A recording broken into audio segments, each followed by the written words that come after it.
बढ़ते आगे, निर्वाचन आयोग ने बंगाल, असम, तमिलनाडु, केरल और पुडुचेरी में विधानसभा चुनाव की तारीखों का ऐलान कर दिया है। मुख्य निर्वाचन आयुक्त ज्ञानेश कुमार ने प्रेस कॉन्फ्रेंस में इन राज्यों में चुनावी कार्यक्रम की घोषणा की। असम, केरल, तमिलनाडु और पुडुचेरी में एक चरण में और पश्चिम बंगाल में 2 चरणों में मतदान होंगे।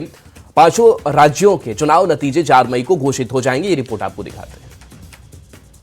Elections, our pride is going to be held in the state of Assam, Kerala, Tamil Nadu, West Bengal and the Union Territory of Puducherry.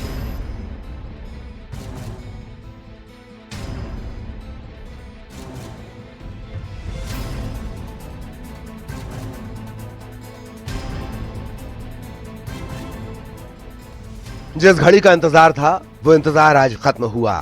5 राज्यों में विधानसभा चुनाव की रणभेरी बज गई है। चुनाव आयोग ने पश्चिम बंगाल, असम, केरल, तमिलनाडु और पुडुचेरी में चुनाव की तारीखों का ऐलान कर दिया है। पश्चिम बंगाल में 2 चरणों में मतदान होगा। पहले फेज में 152 सीट पर 23 अप्रैल को वोट डाले जाएंगे। वहीं दूसरे फेज में बंगाल की 142 सीटों पर 29 अप्रैल को वोटिंग होगी। असम में एक चरण में 9 अप्रैल को सभी 126 सीट पर मतदान होगा। केरल में भी 9 अप्रैल को सभी 140 सीटों पर वोटिंग होगी। तमिलनाडु में एक चरण में 23 अप्रैल को 234 सीटों पर वोट डाले जाएंगे। पुडुचेरी में 9 अप्रैल को सभी 30 सीटों पर जनता मतदान करेगी।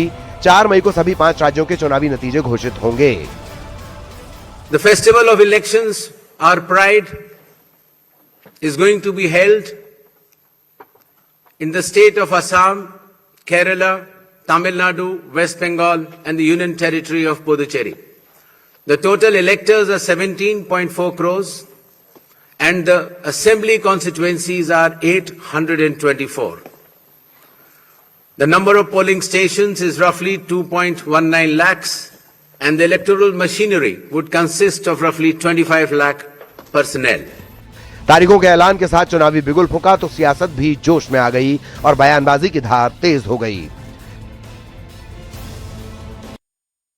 We all are confident there will be change of government in Tamil Nadu and West Bengal.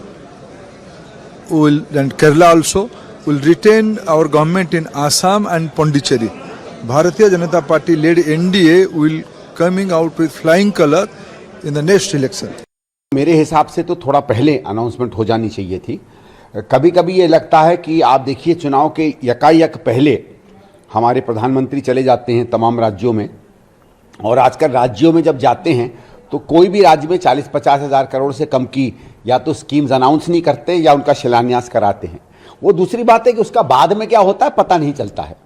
लेकिन ये इलेक्शन कमीशन क्या ये देख कर के प्रधानमंत्री कहाँ कहाँ जाना चाहते हैं उसके बाद अपनी अनाउंसमेंट करता है या नहीं करता है, शक तो होता है। सेंट्रल गवर्नमेंट का जो विंडिक्टिव पॉलिसीज है, डिप्राइव करना है, बंगाली लैंग्वेज को इंसल्ट करना है, जो लोग बंगाल में रहते हैं इमिनेंट पर्सन उसको इंसल्ट कर रहे हैं, जो सिटीजनशिप लेकर वो पॉलिटिक्स कर रहा है, हैरेसमेंट कर रहा है SIR के नाम पे, इसका खिलाफ बंगला वोट देगा। तो चुनाव आयोग ये भी भरोसा दिलाए कि निष्पक्ष चुनाव होगा और कहीं भी किसी के साथ भेदभाव नहीं होगा, क्योंकि बहुत सारी उंगलियां चुनाव आयोग पे उठी है। ये कॉन्स्टिट्यूशनल बॉडी है, उनकी जिम्मेदारी बनती है कि उनकी क्रेडिबिलिटी पर कोई सवाल न खड़ा करे। 5 राज्यों के विधानसभा चुनाव लोकतंत्र का वो उत्सव है जिसमें जनता सियासी दलों की अग्नि परीक्षा लेगी।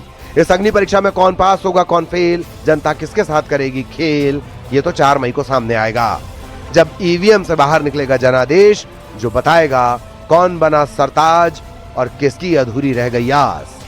Bureau report, news 18।